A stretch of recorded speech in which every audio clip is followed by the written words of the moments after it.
영화 저주받은 궁궐에서 미친 스님은 바로 여덟 자 귀신의 목숨을 구한 인물이다. 미친 스님과 여덟 자 귀신은 선왕 시절 문관과 무관으로 함께 일했던 사이였다. 여덟 자 귀신의 죽음과 용담 마을의 무고한 생명들이 불길 속에 사라진 그 사건 이후 스님은 자청에서 관직을 내려놓고 은거에 들어가 산에 올라 참회하며 그날 불바다에서 숨진 이들을 위해 기도하며 살아왔다. 그는 그 참혹한 비극의 유일한 생존자이자 산증인이었으며 무고한 이들을 구하지 못했다는 죄책감에 시달리며 점점 미쳐갔다. 하지만 마지막 순간 바로 그가 여덟 자 귀신을 각성시키는 데 성공하게 된다. 모든 진실이 밝혀졌을 때 과연 여우리는 여덟 자 귀신이 궁궐에 대한 원한을 내려놓고 삼도하로 향해 극락왕생할 수 있도록 도와줄 수 있을까? 여덟 자 귀신을 조종한 배후의 자는 과연 벌을 받을 수 있을까? 마침내 그날이 찾아왔다. 황제가 선왕과 왕실을 대신해 여덟 자 귀신을 위한 천도제를 열기로 결심한 날이다. 용서를 구하기 위해서였다. 황제는 이번 제사로 인해 자신이 목숨을 잃을 수도 있다는 것을 알고 있었는데 이는 윤갑이 부순 부적의 영향 때문이었다. 그럼에도 황제는 사랑하는 궁궐 사람들의 평온한 나날을 위해 자신의 생명을 걸기로 결심한다. 그 누구보다 황제의 진심을 잘 아는 여우리는 그의 간절한 바람을 외면할 수 없었고 결국 스님과 함께 귀신을 위한 천도제를 치르기로 한다. 그러나 여우리의 마음도 복잡하기 그지없었다.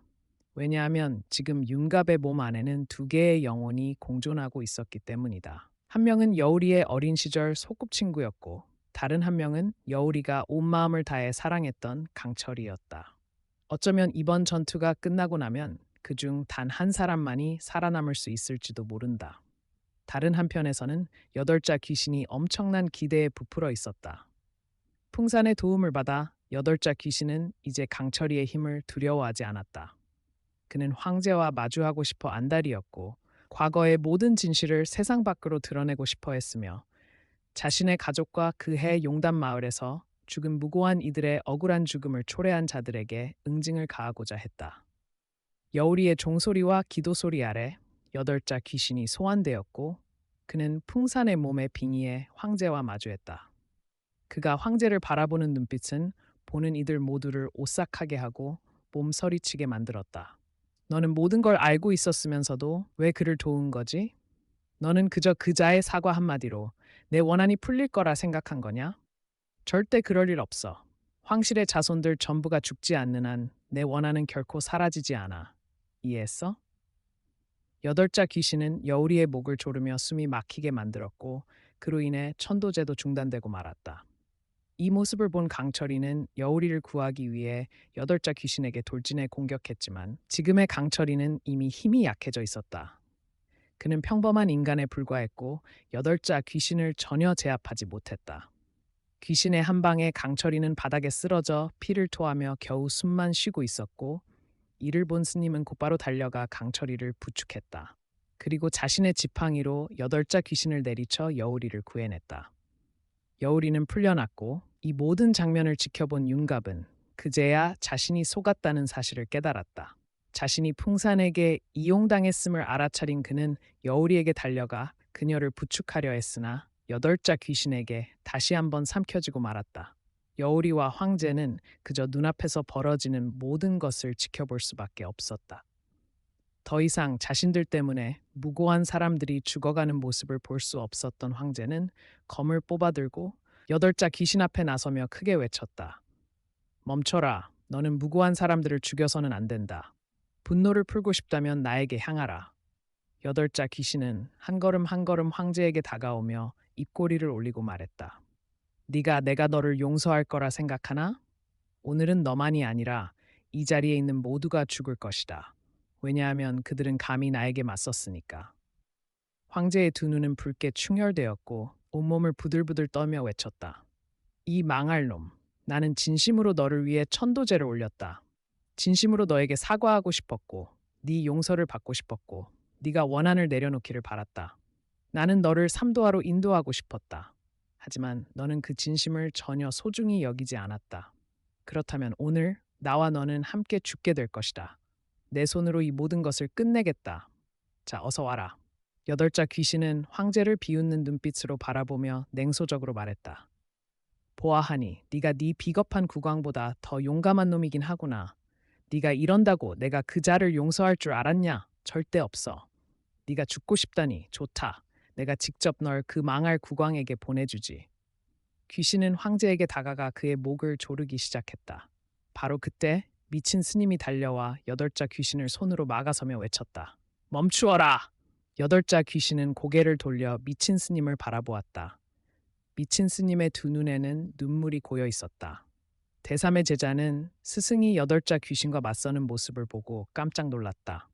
하지만 이상하게도 여덟자 귀신은 미친 스님을 바라본 후 그를 해치지 않았고 오히려 황제의 목을 놓아주었다. 그의 눈에도 눈물이 고여 있었고 떨리는 목소리로 말했다. 정말 당신이야? 아직 살아있었단 말인가? 미친 스님은 울면서 고개를 끄덕였다. 그래, 나다. 너는 이미 너무 멀리 가버렸어. 이제 그만 멈춰라. 귀신은 소리쳤다. 아니야, 전부 다 그자 때문이야. 나는 잘못하지 않았어. 절대 멈추지 않을 거야. 그때의 비극을 기억하느냐? 미친 스님은 고개를 끄덕였고 참회의 눈물이 땅바닥에 떨어졌다. 그 순간 과거의 참혹한 장면이 눈앞에 다시 펼쳐졌다. 그해 미친 대사는 황제를 보좌하던 문관이었다. 외적에 침입이 있었을 때 황제가 도망치려 하자 여덟자 귀신은 황제의 명령으로 군사들에게 붙잡혀 나무에 묶인 채 버려졌다. 이를 본 대사는 몰래 돌아와 귀신의 밧줄을 끊고 말했다. 살고 싶다면 멀리 도망쳐라. 그러나 그 순간 귀신의 머릿속에는 가족과 용담 마을 사람들밖에 없었다. 즉시 마을로 달려간 그는 상상조차 할 수 없는 참극을 목격했다. 노인부터 아이까지 모두 죽임을 당했고 시신이 산처럼 쌓였으며 숨이 붙어있던 이들도 불길에 휩싸여 타고 있었다. 여덟자 귀신은 불바다를 뚫고 가족을 구하려 달려갔다. 하지만 모든 것이 너무 늦었다. 그때 어디선가 아기 울음소리가 들렸다. 귀신은 모든 것을 무릅쓰고 아이를 구하려 달려갔지만 떨어진 나무 기둥이 그의 다리를 덮쳤다. 그는 아이를 멀리 던지며 그 아이만이라도 살기를 바랐다. 그리고 스스로는 불길에 휩싸여 가족과 함께하기 위해 죽음을 택했다. 죽어가던 순간 그는 수천 수만의 비명 소리를 들었다. 그 고통스러운 외침 속에서 그는 아무것도 할 수 없었다. 그는 하늘을 바라보다 자신의 고향 땅인 용담 위로 떨어지는 한 마리 작은 용을 보았다. 그는 눈을 감고 중얼거렸다. 나는 황궁을 증오한다. 나는 그 비겁하고 잔혹한 자에게 충성을 다한 것을 후회한다. 죽더라도 나는 귀신이 되어 복수하리라. 그 끔찍한 기억을 떠올린 후 미친 스님과 여덟자 귀신 모두 눈물을 흘렸다. 스님은 곧 말했다. 모든 일은 이미 지나간 일이야. 이제 그만 멈춰. 선제는 이미 죽었고 자신이 저지른 죄에 대한 대가를 치렀어. 너는 용담 마을 사람들의 복수를 원하지만 지금 너 또한 무고한 사람들을 학살하고 있잖아. 내 말을 들어줘. 원한을 내려놓아. 내가 너를 너의 가족에게로 인도할게. 나는 지금의 황제가 선제의 죄를 속죄하기 위해 용담 마을을 도울 거라고 믿고 있어. 나는 100년 동안 너를 기다렸어. 나와 함께 가자. 여덟자 귀신은 미친 스님의 진심에 감화되어 원한을 내려놓으려 했지만 그 순간 풍산을 꿰뚫는 칼날이 날아왔다. 귀신은 심각한 부상을 입었다. 범인은 황후였다. 귀신이 풍산의 몸에 깃든 것을 알고 황제가 귀신을 위해 천도제를 지내려는 사실을 알게 된 황후는 왕자를 잃은 복수를 위해 귀신을 죽이려 달려든 것이다. 그녀의 광기가 귀신을 분노하게 했고 귀신의 마음속 원한이 폭발했다. 귀신은 손을 뻗어 그녀의 목을 조르기 시작했다. 미친 스님은 무력하게 바라볼 수밖에 없었다. 그때 윤갑 소공자를 몰래 사랑하던 아가씨가 달려왔다. 손에 황매와 한 웅큼을 쥔 채 설레는 목소리로 외쳤다. 소공자님, 꽃이 피었어요. 꽃이 피면 꼭 드리라고 하셔서 가져왔어요. 저 해냈어요. 강철이는 기뻐하며 황매화를 모두 삼켰다. 그 순간 그의 소룡의 힘이 깨어났다. 강철이는 온몸에 힘이 차오르는 걸 느꼈고 100년 전과 똑같은 강력하고 상쾌한 기운에 휩싸였다. 과연 소룡의 힘을 되찾은 강철이와 여우리가 여덟자 귀신과 풍산을 물리칠 수 있을 것인지, 앞으로의 전개는 어떻게 될 것인지 시청자 여러분, 다음 영상도 계속 지켜봐 주세요. 그럼 안녕히 계세요.